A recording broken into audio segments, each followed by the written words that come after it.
পরিবর্তন ধারা একটা স্কলারশিপের পরীক্ষা হয়েছিল না? তো সেই পরীক্ষা অনেকেই পরীক্ষা দিয়েছিলি। কোন কোন সাবজেক্টে তোদের পরীক্ষা হয়েছিল? বাংলা, ইংলিশ আর সায়েন্স নাকি? সায়েন্স না ম্যাথ ছিল? কি ছিল? ম্যাথ ছিল আর ইভিএস, তাই তো? তো আমাদের স্কুল থেকে প্রীতম রায় ফার্স্ট হয়েছে, তো তাকে আমরা হাততালি দাও সবাই।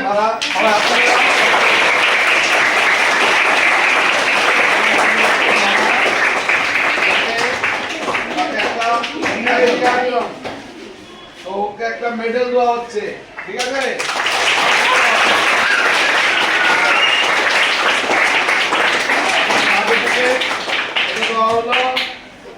আর একটা রবীন্দ্রনাথের লেখা একটা কবিতার বই, শেষের কবিতা, এই বইটা ওকে তুলে দেওয়া হচ্ছে উপহার হিসাবে।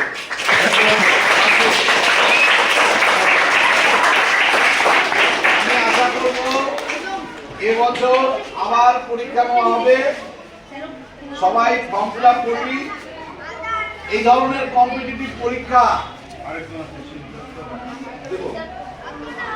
এই ধরনের কম্পিটিটিভ পরীক্ষাগুলো দিলে কি হবে, তোরা বিভিন্ন বিষয় সম্পর্কে জানতে পারবি, আগামীতে তোদের জ্ঞান সমৃদ্ধ হবে এবং